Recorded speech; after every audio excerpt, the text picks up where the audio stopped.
আমার না তোমার সঙ্গে এরকম লুকিয়ে লুকিয়ে দেখা করতে আর ভালো লাগে না। মারে, তোর কথা তো আমি বুঝছি, কিন্তু তোর এসব লাগিয়া আমার জন্য যদি তোর সমস্যা হয়ে যায় তখন তোর কি করে মা? তোর ক্ষতি হইলে আমার তো খুব খারাপ লাগবে রে মা। তুমি আমার বাবা, আমি কেন তোমার পরিচয় সবার সামনে দিতে পারছি না বলো? বাবা, অনেক তো হয়েছে, এবার আমি আমার স্বামীকে সব কিছু বলে দেই। মারে, তুই এই কামটা ভুলেও করিস না মা। তুই সুখে আসস, শান্তিতে আসস, এটাই আমার সবচেয়ে বড় ভাবা মা। তুই ভুলে এই কামটা করিস না মা, ঠিক আছে? তাই মন যাই মা, তুই ভালো থাকিস মা। আসলেই তো আমি তোমার কথা বিশ্বাস করিনি। দেখছো তুমি, এই কথাটা আমি তোমার সঙ্গে প্রায় সময় বলি, তুমি বিশ্বাসই করো না। ভাবির এইখানে এই লোকটা প্রায় সময় আসে, আর আসলে ভাবি তো পিটিস পিটিস করে সারাক্ষণ গল্প করতে থাকে, আর বেশি বেশি মানে অনেক অনেক খাবার দেয় আর টাকা পয়সা দেয়। এইভাবে তো সংসারটা ধ্বংস করে ফেলতেছে। এভাবে আর চলতে দেওয়া যায় না, এর একটা ব্যবস্থা নিতে হবে।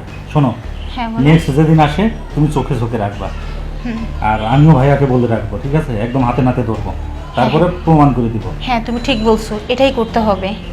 আব্বা, আমি কত বড় বাড়ির বউ, কত সুখে শান্তিতে আছি, সবই তো তোমার লেগে আব্বা।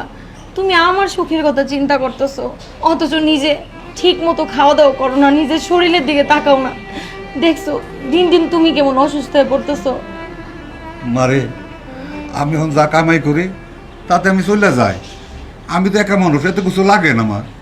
আমার তো সব কিছু তোমার জন্যই, আমি তো তোমার একটু সেবা যত্ন করতে পারি না। এই যে তোমার শরীরটা অসুস্থ, আমি কি বুঝি না আব্বা কও?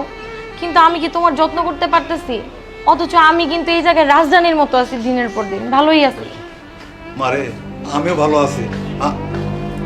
বাহ বাহ বাহ বাহ বাহ বাহ বাহ, কি লীলা খেলা দেখতে আসছি আমি এখানে। হ্যাঁ, এই হচ্ছে আমার ঘরের তামাশা। হ্যাঁ, তুমি 2 দিন পর পর আমার কাছ থেকে টাকা নাও গিফট কেনার জন্য, এই হচ্ছে তোমার গিফট, তাই না?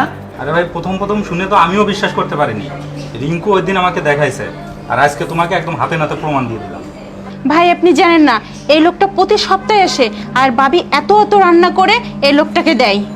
দেখেন, আজকে যদি আপনাকে না দেখাতাম তা আপনিও তো বিশ্বাস করতেন না। এই জন্যই তো আমি বলি, আমার এত টাকা পয়সা কোথায় যায়? কয়েকদিন পর পর যে তুমি আমাকে বলো যে আমাকে টাকা দাও, আমি শাড়ি কিনবো, আমি গিফট কিনবো, আমার এই টাকা পয়সা যায় কোথায়? হ্যাঁ, এই তোমার গিফট। না না, তুমি আমার কথাটা একটু শোনো, তুমি না ভুল বুঝতেছো। কি ভুল বুঝবো আমি? কি ভুল বুঝবো? হ্যাঁ, আমি তো আমার এই 2 চোখেই দেখতে পারতেছি যে আমি কি ভুল দেখতেছি না সত্যি দেখতেছি। এই যে হাতের মধ্যে খাবারের বাটি, টাকা দিচ্ছ তুমি, এগুলো সবই কি ভুল?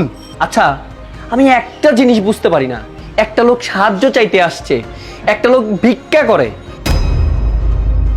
তাকে তো 20-50 টাকা দিলেও হয়ে যায়, তাকে তোমার এতগুলো টাকা দিতে হয়? আর এই যে আপনিও তো চরম ছেঁচড়া মার্কা একটা ভিখারি। হ্যাঁ, আমার বউটাকে সহজ সরল পাইয়া চলে আসছেন টাকা পয়সা নিতে। কি পাইছেন আপনি? হ্যাঁ, আয়সা নিশ্চয়ই আমার বউরে বলছেন যে তারে দেখতে আপনার মেয়ের মতো মনে হয়। হ্যাঁ, একটা ধান্দা যে তৈরি করছেন আপনারা, কি যে বলবো আপনাদেরকে, আপনাদের তো পুলিশে ধরায় দেওয়া উচিত। আর হ্যাঁ শোনো, তোমাকেই বলতেছি, তুমি দান খয়রাত করতেই পারো, এটা তো ভালো কাজ, ঠিক না? কিন্তু তাই বলে একটা ভিক্ষুককে 4-5 হাজার টাকা করে দিতে হয়? এ ভিক্ষা করার জন্য কি আপনাদের আর কোনো জায়গা বাইছা নিতে পারলেন না? আমার বাসাতে, আমার এখানেই আসতে হইলো আপনাদের? চুপ করো তুমি, আর একটা কথাও বলবা না। তুমি কাকে ভিখারি বলছো? ইনি কে জানো? ইনি আমার বাবা। কি? তোমার বাবা? হ্যাঁ, ইনি আমার বাবা, আমাকে জন্ম দিয়েছেন। তুমি কি আমার সাথে নতুন নাটক শুরু করছো? হ্যাঁ, এই বিয়ের সময় না তুমি বলছো যে তোমার কেউ নাই, তোমার মা বাবা সবাই মারা গেছে। হ্যাঁ, তুমি না এতিম, তো তোমার বাবা কি কবর থেকে উঠে আসছে এখন? হ্যাঁ, না আসমান থেকে লাফ দিয়ে নামছে? বাবারে, আমার মাইয়ার কোনো দোষ নাই, ওরে আমি মিছা কথা কইতে কইছিলাম ওর সুখের জন্য। বাবারে, আমি যখন শুনছি আমার মাইয়া তোমার লাগে ভালোবাসা করে, তখন আরে কইছি তুই আমার কথা কইস না, আমার কথা জিগাইলে কইবে তোর বাপ মইরা গেছে। এটা ওর দোষ নাই বাবা, আমার দোষ। তুমি আমার মাফ করে দাও বাবা। না বাবা, আপনি কাজটা একদমই ঠিক করেন।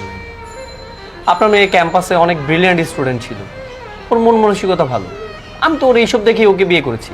কই, আমি তো ওর টাকা পয়সা কোনো কিছু দেখে ওকে বিয়ে করিনি, কোনো কিছু ওর কাছে আজ পর্যন্ত জানতেও চাইনি। তাছাড়া বিয়ের আগে তো যখন আমাদের কথাবার্তা হয় তখন আমার ফ্যামিলির সবাই জানে ওর মা বাবা কেউ নাই। এখন আমি এটা কিভাবে এস্টাবলিশ করব যে ও না, ওর বাবা আছে? আপনি বলেন, এই কাজটা আপনারা একদমই ঠিক করেন নাই। বাবারে, আমি চাইছিলাম আমার মায়েরা সুখে থাকুক, আমি আর কয়টা দিন বাঁচবাম। এই জন্য ওরে কইছিলাম মিছা কথা কইয়া যে যদি তোমরা সুখে শান্তিতে থাকতে পারো তুমি আমার মাফ করে দাও বাবা। তোমরা অত বড় ফ্যামিলি, অত বড় লোক, ওখানে আমার মায়েরা যদি তোমার মা বাবা পছন্দ না করে, এর লাগে আমি মিছা কথা কইছি। তুমি তুমি আমার মায়েরারে মাফ করে দাও, আমারও মাফ করে দাও বাবা। ছি ছি বাবা, আপনি এসব কি বলছেন? আপনার কোনো ভুল ছিল না, ভুলটা আসলে আমাদেরই ছিল।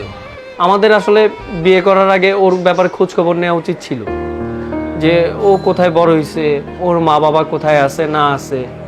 আমরা এই খোঁজ খবর না নিয়েই বিয়েটা করে ফেলছি। তবে বাবা, ভুল তো আমিও করছি, তো ভুলের প্রায়শ্চিত্ত তো আমারও করতে হবে। আপনাকে কিন্তু আমার কথা দিতে হবে বাবা। আমি এখন আপনাকে একটা কথা বলবো, এই কথাটা আপনি রাখবেন। আজকে থেকে আপনি আর কোথাও যাবেন না, কোথাও থাকবেন না। আজকে থেকে আপনি আমাদের সাথে, আমাদের বাসাতেই থাকবেন।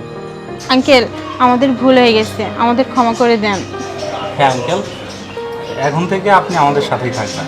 বাবা, আপনি কিন্তু না করতে পারবেন না। এমনি আমার অজান্তে আপনাকে অনেক কষ্ট দিয়ে ফেলেছি। আপনি কিন্তু আজকে থেকে আমাদের সাথেই থাকবেন। হ্যাঁ বাবা, চলেন, ভেতরে চলেন।